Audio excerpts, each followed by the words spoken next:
إن الحمد لله نحمده ونستعينه ونستغفره ونعوذ بالله من شرور أنفسنا وسيئات أعمالنا من يهديه الله فلا مضل له ومن يضلل فلا هادي له أشهد أن لا إله إلا الله وحده لا شريك له وأشهد أن محمدا عبده ورسوله يا أيها الذين آمنوا اتقوا الله حق تقاته ولا تموتن إلا وأنتم مسلمون يا أيها الناس اتقوا ربكم الذي خلقكم من نفس واحدة وخلق منها زوجها وبث منهما رجالا كثيرا ونساء واتقوا الله الذي تساءلون به والأرحام إن الله كان عليكم رقيبا يا أيها الذين آمنوا اتقوا الله وقولوا قولا سديدا يصلح لكم أعمالكم ويغفر لكم ذنوبكم ومن يطع الله ورسوله فقد فاز فوزا عظيما أما بعد فإن خير الحديث كتاب الله وخير الهدي هدي محمد صلى الله عليه وسلم وشر الأمور محدثاتها وكل محدثة بدعة وكل بدعة ضلالة وكل ضلالة في النار.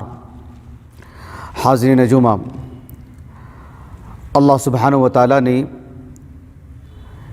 قرآن مجید میں جگہ جگہ پر اپنی خوب تعریف کی ہے اور اپنی تعریف کو پسند کیا ہے اور اپنی تعریف کرنے کا حکم دیا ہے.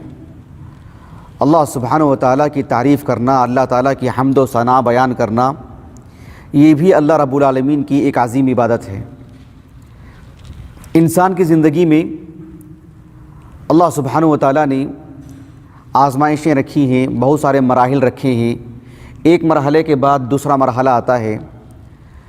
ان سب آزمائشوں، ان سب مراحل سے آسانی سے گزرنے کے لیے بھی اللہ سبحانہ و تعالیٰ نے اپنی حمد و ثنا کو بیان کیا ہے.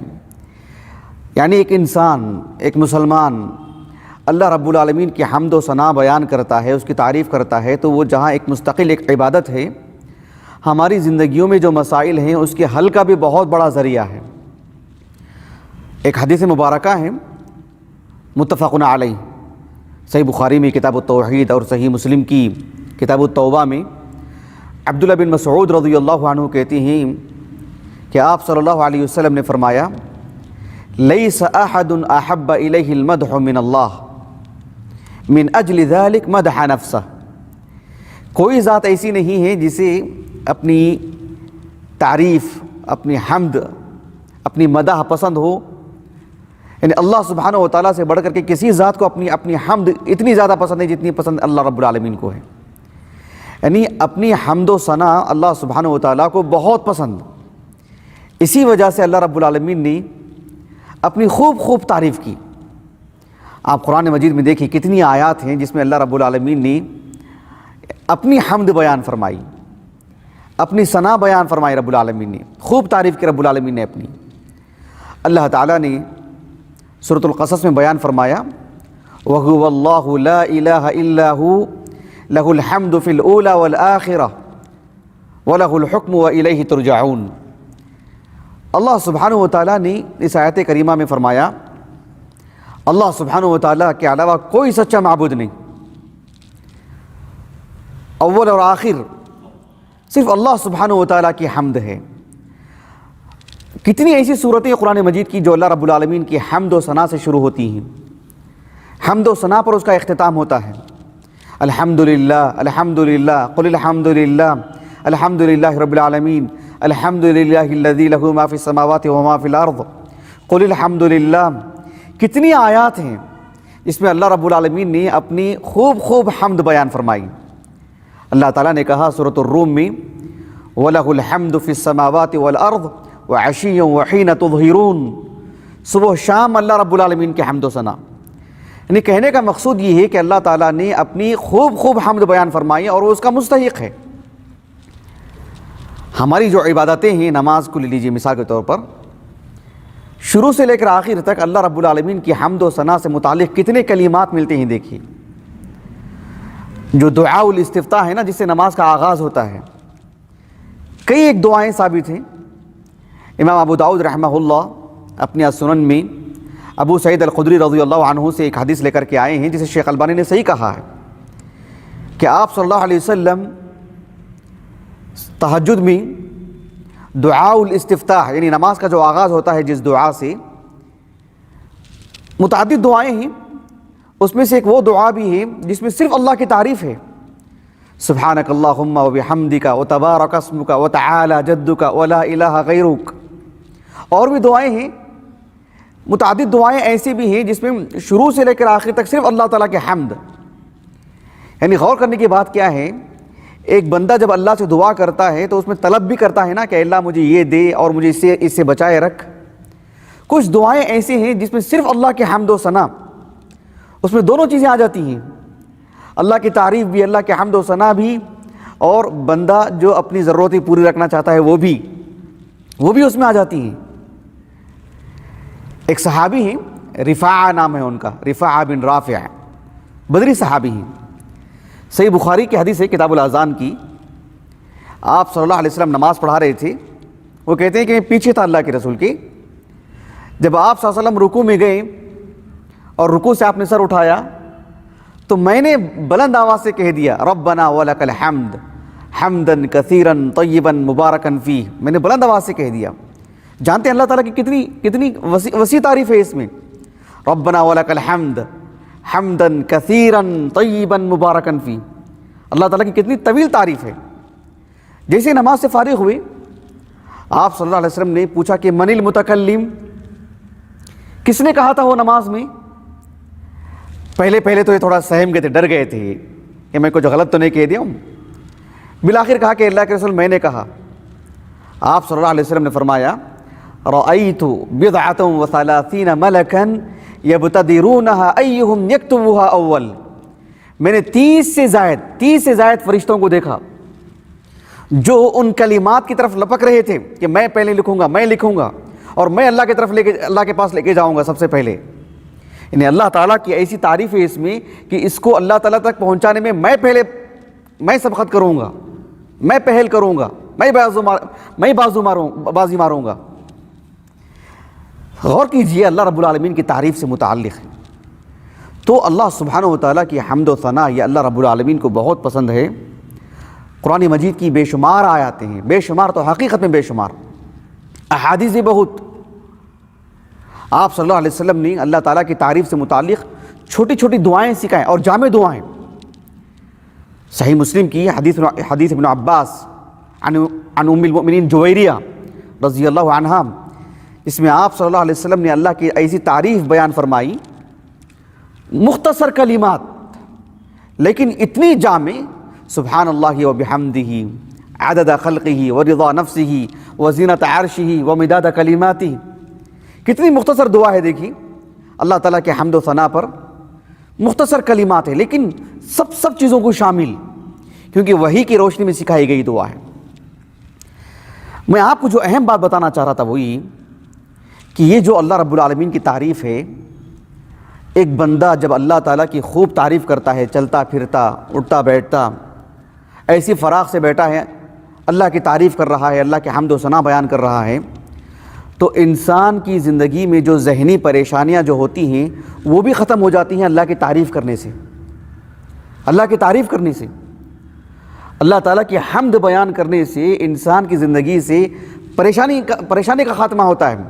یہ جمعہ کے خطبے میں بولنے کی بات نہیں ہے، یہ ہماری عملی زندگی میں لا کے دیکھیں گے تو محسوس کریں گے. آپ دیکھیے قرآن مجید میں اللہ رب العالمین نے یونس علیہ السلام کا قصہ بیان فرمایا متعدد مقامات پر. سورۃ الانبیاء میں بھی اللہ نے کہا وَظَنُّونِ إِذْ ذَهَبَ مُغَاضِبًا فَظَنَّ أَن لَّن نَّقْدِرَ عَلَيْهِ فَنَادَى فِي الظُّلُمَاتِ أَن لَّا إِلَٰهَ إِلَّا أَنتَ سُبْحَانَكَ إِنِّي كُنتُ مِنَ الظَّالِمِينَ. سب کو یہ دعا یاد ہے. یہ دعا دراصل اللہ تعالیٰ کی تعریف ہے، اللہ تعالیٰ کی حمد ہے. لا الہ الا انت سبحانک انی کنت من الظالمین. چھوٹی سی دعا ہے، اللہ تعالیٰ کی حمد و ثنا پر مشتمل ہے. قرآن نے کیا کہا آگے؟ جب یونس علیہ السلام نے یہ دعا فرمائی اور اللہ کی تعریف کی ان کلمات میں، اللہ تعالیٰ نے کہا کہ فاستجبنا لہ، ہم نے دعا قبول کی ان کی.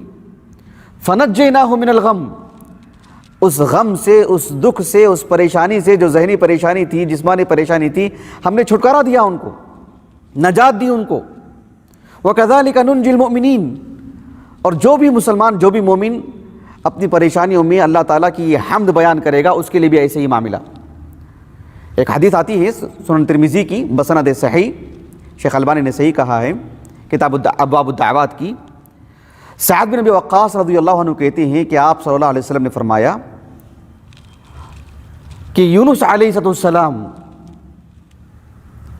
وَظَنُّونِ اِذْ دَعَا وَهُوَ فِي بَطْنِ الْحُوتِ، یونس علیہ السلام مچھلی کے پیٹ میں تھے اور یہ کلمات انہوں نے ادا کیے، لا الہ الا انت سبحانک انی کنت من الظالمین۔ آپ صلی اللہ علیہ وسلم نے فرمایا فَإِنَّهُ لَمْ يَدْعُ بِهَا رَجُلٌ مُسْلِمٌ فِي شَيْءٍ قَطْ إِلَّا اسْتَجَابَ اللَّهُ لَهُ۔ ایک مسلمان، ایک مومن، جو مسلمان بھی اپنی کسی بھی پریشانی میں ان حمد و ثنا پر مشتمل کلمات کو ادا کرے گا، اللہ سبحانہ و تعالیٰ اس کی بھی دعا قبول کرے گا۔ یونس علیہ السلام کی دعا قبول کی، اب جو بھی کرے گا ان سب کی دعا قبول کرے گا۔ نبی کریم صلی اللہ علیہ وسلم سے متعلق عبداللہ بن عباس کہتے ہیں رضی اللہ عنہما، یہ حدیث متفق علیہ حدیث ہے، صحیح بخاری صحیح مسلم کی،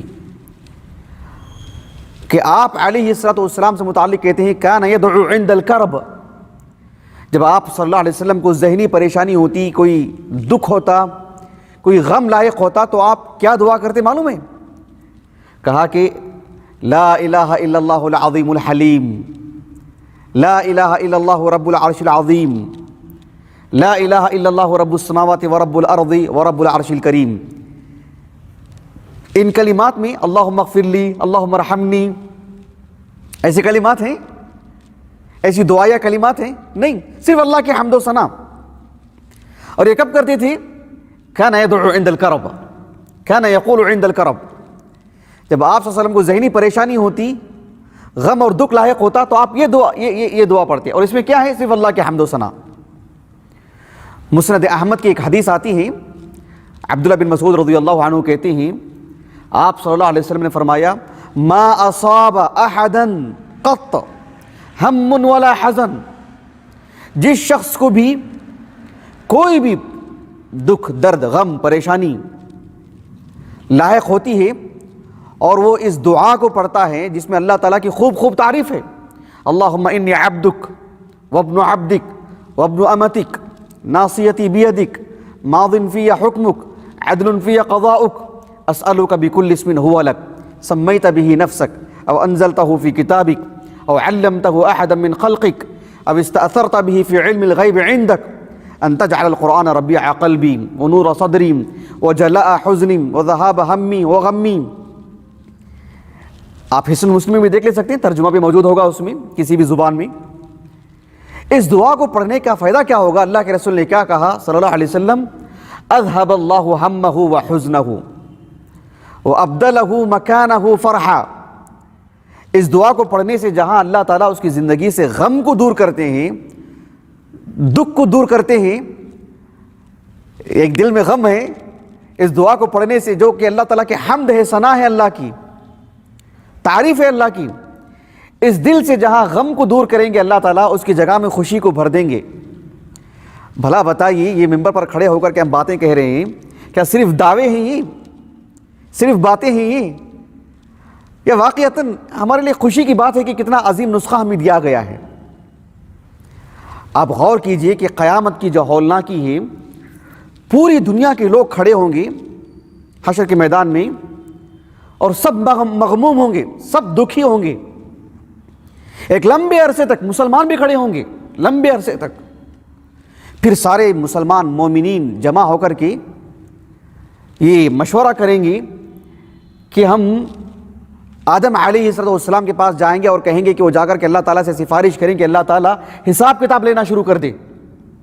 اتنی طویل مدت سے ہم جو کھڑے ہیں، آدم علیہ السلام کے پاس جائیں گے، وہ نوح علیہ السلام کے پاس بھیجیں گے، وہ ابراہیم علیہ السلام کے پاس، وہ موسیٰ و عیسیٰ علیہ السلام۔ یہ حدیث معروف ہے صحیح بخاری کی، حدیث انس، شفاعت سے متعلق، شفاعت عظمیٰ سے متعلق۔ مجھے جو بتانا مقصود ہے وہ یہ کہ قیامت کا جو وہ ہولناک جو منظر اللہ کے رسول نے بتایا ہے صلی اللہ علیہ وسلم، جانتے ہیں اس سے چھٹکارا کیسے ملے گا؟ آپ صلی اللہ علیہ وسلم نے فرمایا یلہمنی محامد احمدہ، اس وقت میں اللہ تعالیٰ کے سامنے جا کے سجدہ کروں گا مجھے اجازت دی جائے گی، میں اللہ کے سامنے سجدے میں پڑا رہوں گا، اللہ تعالیٰ مجھ سے کہیں گے کہ سر اٹھائیے اور پوچھیے، مانگیے۔ آپ صلی اللہ علیہ وسلم نے فرمایا کہ یلہمنی محامد احمدہ، اس وقت مجھے کیا کہنا ہے، اللہ سے کیا مانگنا ہے مجھے نہیں معلوم۔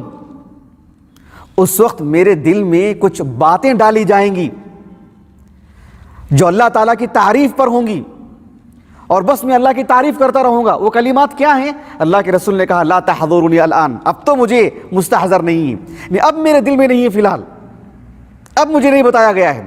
اس وقت کا جو خوفناک منظر ہوگا، اس وقت کی جو دہشت ہوگی، رب العالمین کے سامنے میں کھڑا رہوں گا اور اللہ کی تعریف کرنی ہوگی، کیا کرنی ہوگی مجھے نہیں معلوم ہے۔ یلہمنی محامد، اس وقت میرے دل میں اللہ تعالیٰ کچھ تعریفی کلمات ڈال دیں گے، کچھ حمد و ثنا کے کلمات میرے دل میں اس وقت ڈالیں گے، اور میں اللہ تعالیٰ کے حمد بیان کروں گا۔ فاحمدہ بتلک المحامد، انہی تعریفی کلمات سے میں اللہ کی تعریف کروں گا، اور تب جا کر کے پھر وہ مسئلہ باذن اللہ حل ہوگا۔ سبحان اللہ، غور کیجیے آپ۔ تو اللہ تعالیٰ کی حمد و ثنا سے متعلق کلمات یاد کرنی چاہیے، سیکھنے چاہیے۔ جو اللہ تعالیٰ کے حمد و ثنا زیادہ کرتے ہیں، اللہ سبحانہ و تعالیٰ انہیں ذہنی سکون بھی زیادہ دیتے ہیں۔ یہ اتنی یقینی بات ہے کہ رات اور دن پر جیسا ہمارا یقین ہے، ہمارے وجود پر جیسا یقین ہے، اس سے کہیں زیادہ ہم عمل کریں گے تو ہم خود محسوس کریں گے۔ اللہ تعالیٰ سے دعا ہے کہ اللہ سبحانہ و تعالیٰ ہمیں اللہ تعالیٰ کی حمد و ثنا بیان کرنی اور خوب خوب بیان کرنی، اس عظیم عبادت کو جو مستقل عبادت ہے شعور سے انجام دینے کے اللہ ہمیں سعادت نصیب فرمائے، اور ہماری زندگی میں جو دکھ غم ہیں اللہ رب العالمین اسے ختم کر دے۔ وآخر دعوانا ان الحمد للہ رب العالمین۔